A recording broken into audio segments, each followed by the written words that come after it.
Hi, babes. It's literally been 4 years since I posted a video, and I can't believe that life was just happening so fast. You ever looked at a timeline and it was like going in reverse order, or either the other way, and it was just bad thing after bad thing after bad, the worst, the worst, the worst. Like everything that was happening was the worst. The last video I posted, I talked about how my engagement ended. I was back single on the market. And overall, I pretty much was saying things were okay. That was a lie. Things were not okay.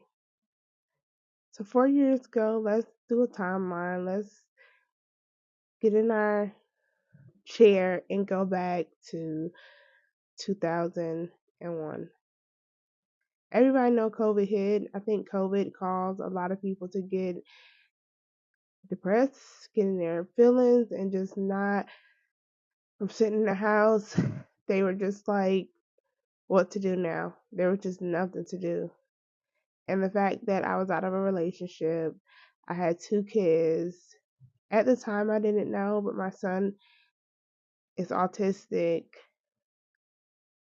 I think I was just like losing my mind.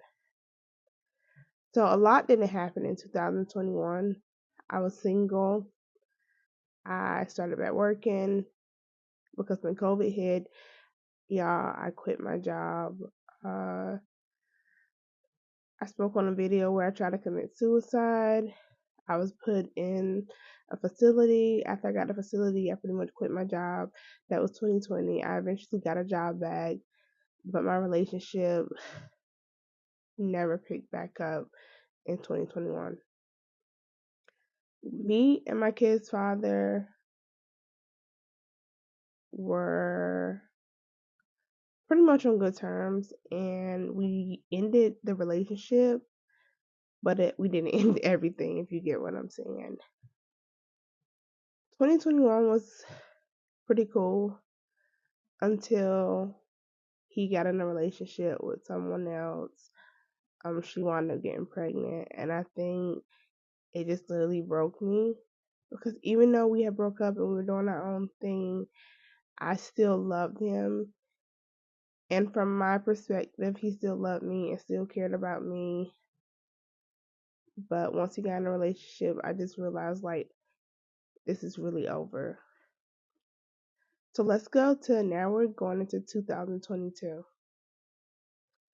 2022, once again, I guess his relationship ended. I'm not sure, but he came back around. Um, we're not talking really about him, but he's got to be like a part of the story just so y'all can like be up to date on everything. A lot of people was asking questions like where I've been at. Do I have another page? No, I have a TikTok and a Snapchat, but we'll talk about that in the end. I'm trying not to cry in this video, but I'm pretty sure that's why I'm not doing makeup or anything like that. Just in case I shed a few tears, my makeup won't be getting messed up. So me and him, like I said, we never really cut everything off. After he was in a relationship, I don't know what was going on in their relationship, but eventually he came back around 2022. Eventually, like, I got to a place where I was like, he had moved on. I wanted to get in a relationship too. This guy that had done my tattoos messaged me, and somehow in between all of that, me and him wound up being in a relationship. He lived in Virginia, and this is my first time dating a white guy. We drove back and forth from Virginia to Georgia for maybe 3 to 4 weeks, like a month, until we just realized like this isn't working. We moved very quick. This was from like August to September of 2022. Everything went really quick. Um, Before I knew it, he was moving down here and we were living together, me, him, and my 2 children. Everything started off really well. We were we were good. I did know before getting into the relationship that he had a history of drug abuse. He had been in prison. He had recently got out. But y'all, I never been judgmental. I just never had. I know things that I've done in my past years ago, so I was just never judgmental on a person. Overall, he was a good person. At the time, I didn't know a whole lot about addiction and addicts, but you hear things about it and you know that it's a disease and it's not the actual person. When they're in addiction, they are a totally whole different person. But when we got together, he was in sobriety, or so I thought. He was in sobriety because I'll get to that. He was doing well. He was smoking a little marijuana, but that was it. He was also on Suboxone, but we were doing great for the first 2 or 3 months. I never realized it, but I'm a very codependent person. I I just wanted to be loved and I just wanted somebody to be there and care about me, and that's actually what he gave me. Like I said, everything was going great. Let's talk about peer pressure and being influenced. And when you're codependent, it's very easy to fall into those steps. Eventually, it came to the point where he relapsed, and eventually, I started doing drugs. So I became an addict. It wasn't just like all of a sudden he relapsed and I just jumped into, hey, yeah, I want to do this too. It was a process. It was, I'm not doing this, but I will do that. I'm not doing this. This is just something I'm standing my ground on. I'm not going to do certain drugs, but these are the drugs that I will do. And no, it doesn't make it right. But in my eyes, I just saw some drugs worse than certain drugs. The whole time I didn't know it, but he was giving me the drugs that I had told him I would not take. The baddest thing is I was an IV user, and people that are addicts or IV users, if you know, you know, doing drugs in different formats, you get a different feeling. I won't lie and tell nobody that it didn't feel good. That's the whole purpose of why I was doing it. It was like an escape though. It was like leaving this world, going into a different place. The relationship eventually became abusive. There was several times that the police was at my home. There was several times I was knocking at my neighbor's door. There were several times when my neighbors would hear a thud or a bump and they would have to call 911 to get the police over here. My kids were scared. It just really got bad. And this went from 2022 of August to 2023 of April. There was several times because my parents knew, my family knew. Nobody was enabling me. I was a functioning addict. I woke up and went to work every day. I had the money to buy our own product from a dealer. Nobody at my job was like, what's going on or anything. He did do tattoos, and there was a couple of people that came and got tattoos for my job, so that's when they became like aware of like what was going on in my home. But these were like my coworkers, and we were friends, and they pretty much all had my back and was just like, "You got to get out of this. just giving me like great advice. And y'all, I was trying. I was really trying. December of 2022 was the first time that I went, was the second time that I went to a facility, and it was also because of drugs in my system. So when I went in December 2022, my plan was this is it, and I'm done with drugs. But I never planned on leaving him. He told me and the kids were enough for him, and he was ready to become clean again. He was ready to do what he had to do to stay with me and the kids. And somehow I believed him. We went into 2023, and I remember him saying just one more time, this will be the last time.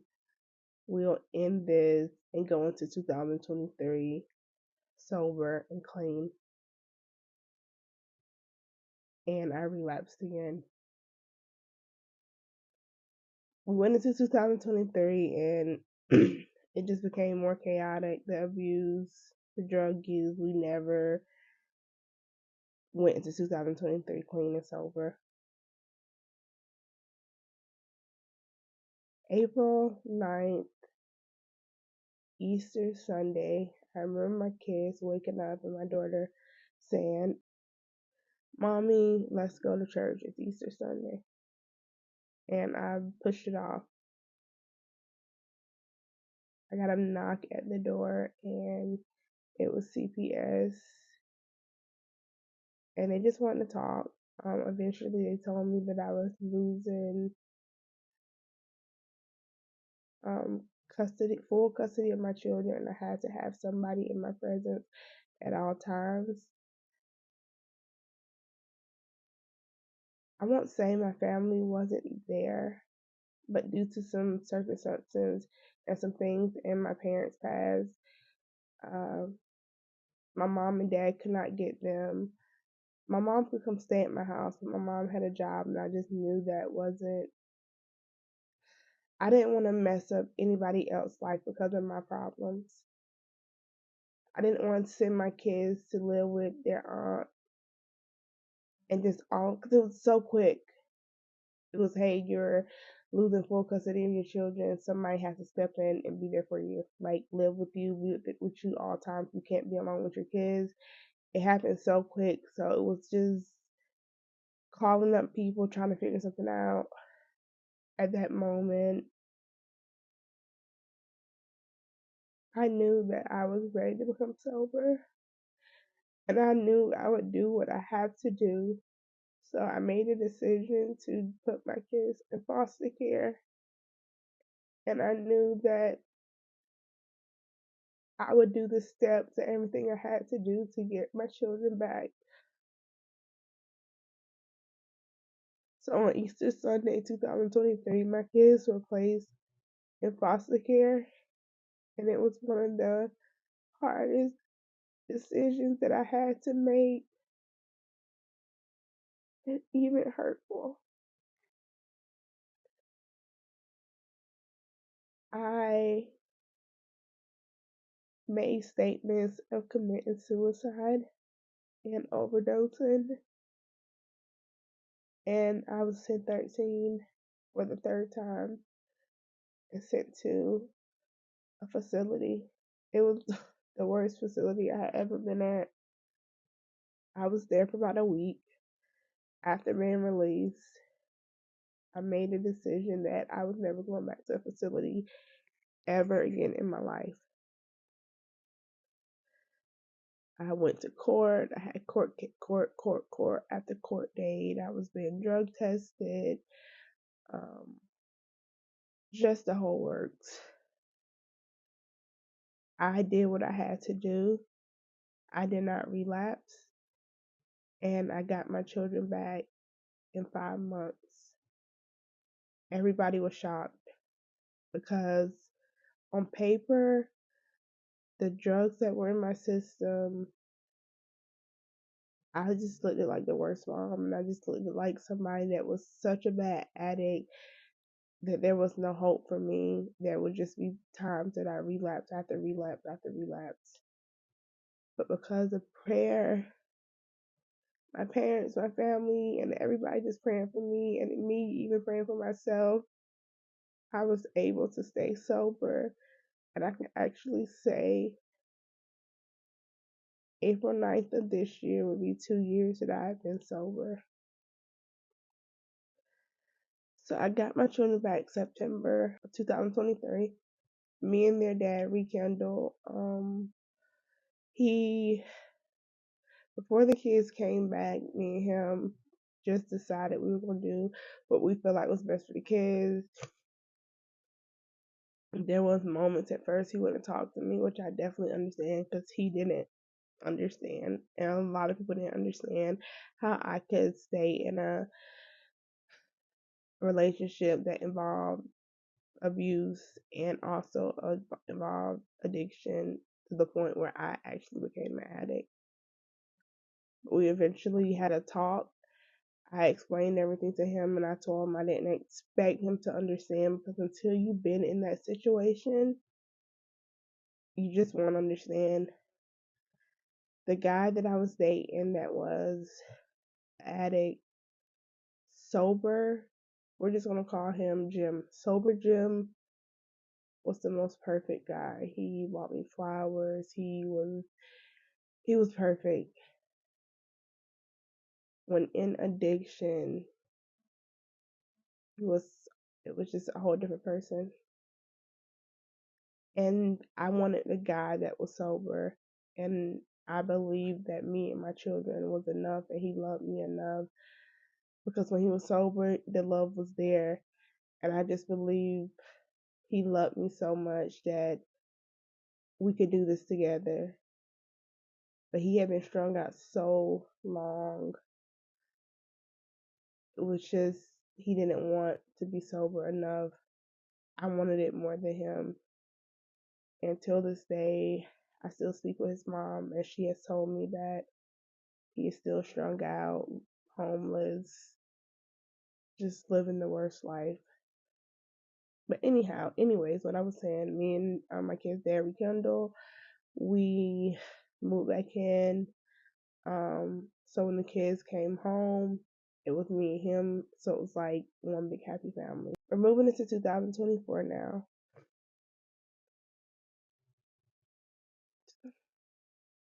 Yeah, we're moving to 2024 now.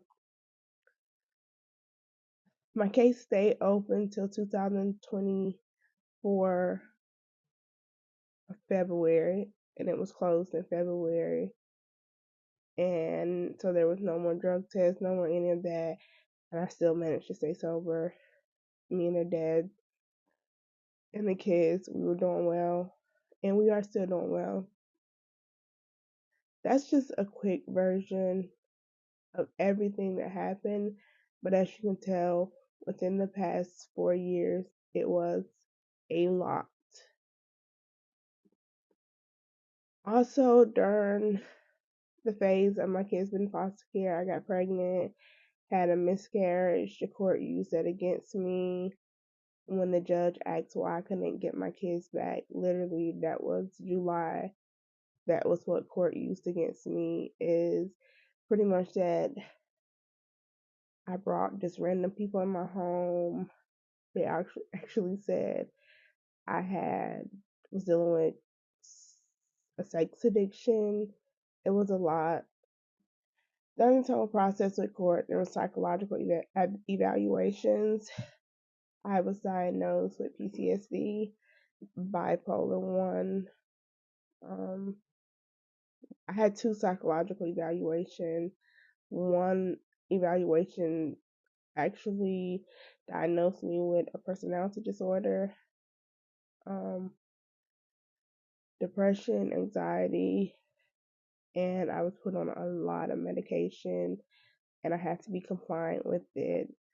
Um, until this day, for the past 2 years, even after, like I said, even when court ended, I have been compliant with my medication because I think it has made me a better person and I have seen improvement and I think it helps.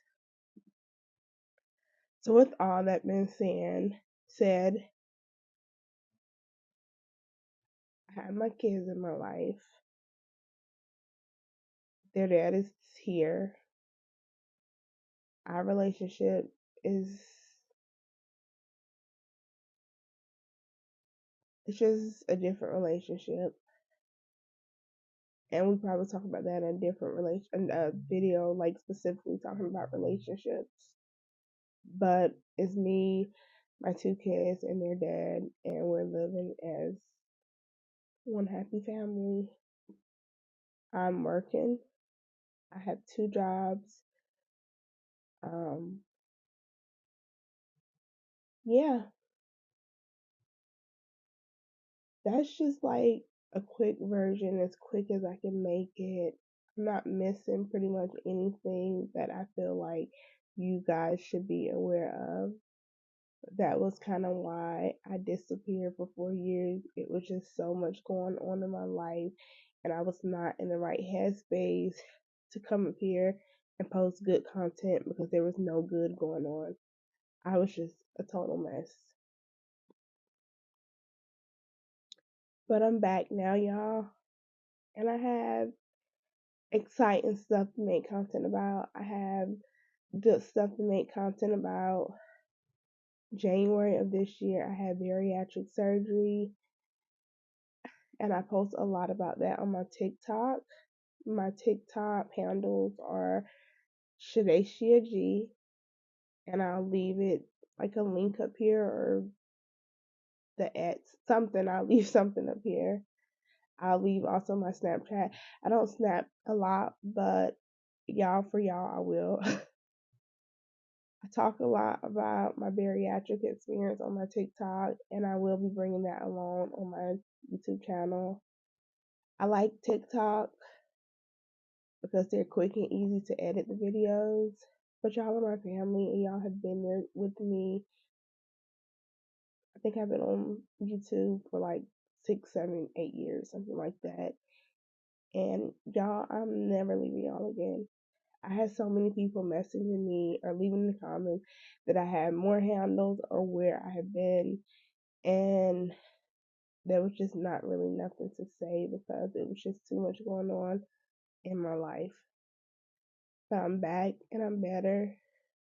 I'm almost 2 years, literally like 3 days shy of being 2 years sober. I'm so grateful for that.